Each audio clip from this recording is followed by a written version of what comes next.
O Tanjobi omedetou gozaimasu.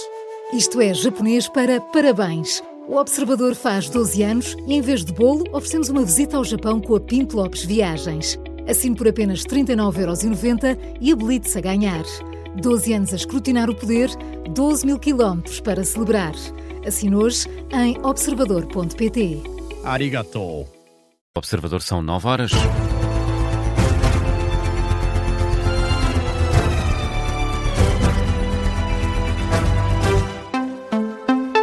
Está a começar o Jornal das 9 com a edição da Carla Jorge de Carvalho. Carla, foi uma noite de ataques entre Israel e Irão. Tel Aviv avisa que há mísseis disparados do Irão a caminho de Tel Aviv. O escalar da guerra continua, apesar dos apelos em sentido contrário dos Estados Unidos e também da União Europeia. Os 27 reagiram esta manhã pela voz da chefe da diplomacia, Kaia Kallas, pede calma a todas as partes e manifesta o desejo de que o conflito se resolva com negociações à mesa.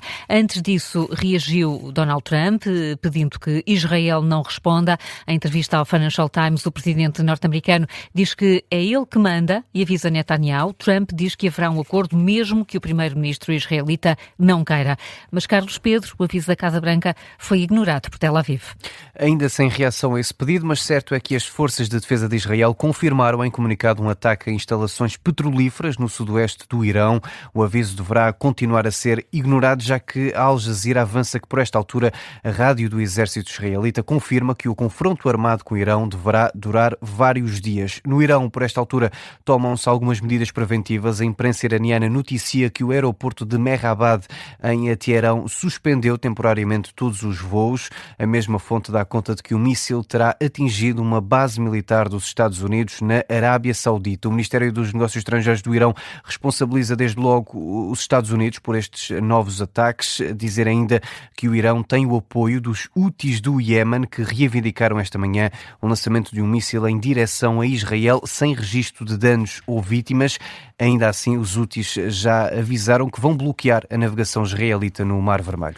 Carlos, olhamos já para os impactos desta nova escalada do conflito com o aumento do preço do petróleo. Sim, e aqui olhamos para o preço do petróleo Brent, que é referência para as importações portuguesas. Está a disparar quase 5% nesta manhã, reagindo assim a um novo aumento das tensões entre Israel e o Irão. Os contratos futuros que estão a ser negociados entre investidores nos mercados energéticos internacionais estão a encarecer mais de 4,5% face ao preço de fecho de sexta-feira. O preço do barril está agora na casa dos $97 por barril. Carlos Pedro, com os mais recentes desenvolvimentos que chegam do Médio Oriente depois de uma noite de ataques, um momento acompanhado pelo repórter do Observador, José Carlos Duarte, que está neste momento em Tel Aviv. As sirenes ouviram-se pelo menos 2 vezes esta noite, pelo menos aqui em Tel Aviv. A primeira vez que as sirenes tocaram foi por volta das 5 da manhã, hora local, aqui em Tel Aviv, menos 2 horas em Lisboa, e depois, passado uma hora, voltaram-se a ouvir as sirenes. O primeiro caso, recebemos logo as informações que tinha sido um míssil do Iémen, que foi enviado pelos Houthis, e depois o segundo foi enviado pelo Irão. E portanto foi esta a situação esta noite. Portanto houve aqui 2 mísseis que foram interceptados pelos sistemas de defesa aéreos israelitas e que não chegaram pelo menos aqui a Tel Aviv. José Carlos Duarte, o repórter do Observador, que está em Tel Aviv a acompanhar os recentes desenvolvimentos da guerra entre Israel e o Irão, que voltou a escalar esta noite. E na análise aos desenvolvimentos do conflito, o especialista em relações internacionais, Miguel Baumgartner, considera que os Estados Unidos já não têm a mesma capacidade de controle sobre Israel. O que poderá abrir caminho a uma nova escalada no Médio Oriente.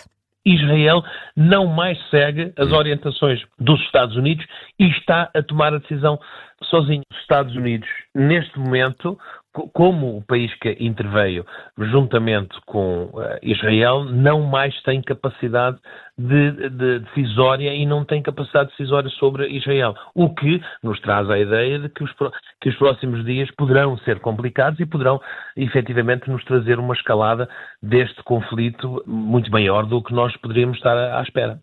A análise do especialista em relações internacionais, Miguel Baumgartner, aos novos ataques desta noite, a análise no Gabinete de Guerra.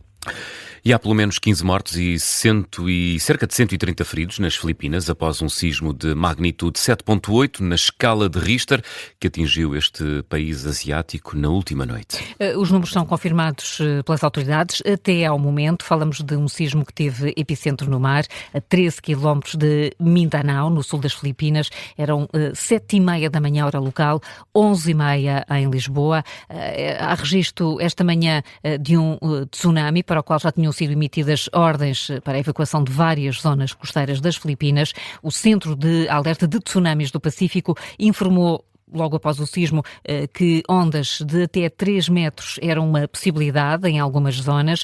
Nas redes sociais é possível ver já fotografias e vídeos com uma dimensão da destruição, com edifícios colapsados, várias estradas danificadas. O presidente filipino afirma que os centros de evacuação estão prontos para receber todos os deslocados. As autoridades estão no terreno a avaliar os estragos, o número de vítimas e também a realizar operações de resgate. Até ao momento há a confirmação de 15 vítimas mortais e mais de uma centena de feridos.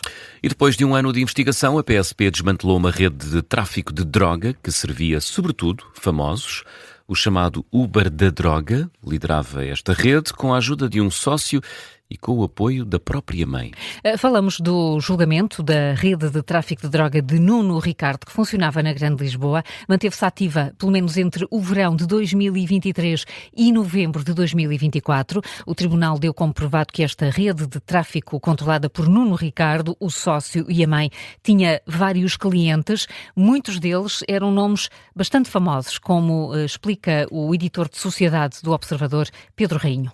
As que são arroladas como testemunhas no processo eram cerca de 15 a 20 pessoas. Há ali 3 ou 4 nomes que se destacam dos demais. Estamos a falar de atores, de figuras que participaram, concorrentes, antigos concorrentes de reality shows, médicos e, portanto, pessoas com muita projeção pública, pessoas que facilmente são reconhecidas. Há também um atleta olímpico, um medalhado olímpico. Pedro Rainho, editor de Sociedade do Observador, hoje na História do Dia.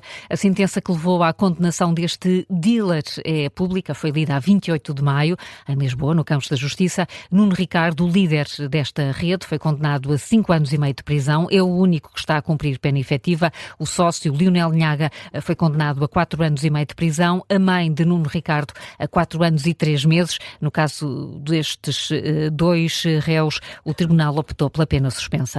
É um artigo que faz esta hora manchete no site do Observador. Foi o tema da História do Dia, que pode ouvir já nas plataformas podcast. 9 horas e 8 minutos. Antes do explicador, Carla, que outras notícias a destacar a esta hora? 5 distritos de Portugal continental estão hoje sob o perigo máximo de incêndio: Faro, Porto Alegre, Santarém, Castelo Branco e Bragança. Ao todo, são 25 os concelhos com risco máximo de incêndio rural. É o nível mais alto atribuído pelo Instituto Português do Mar e da Atmosfera.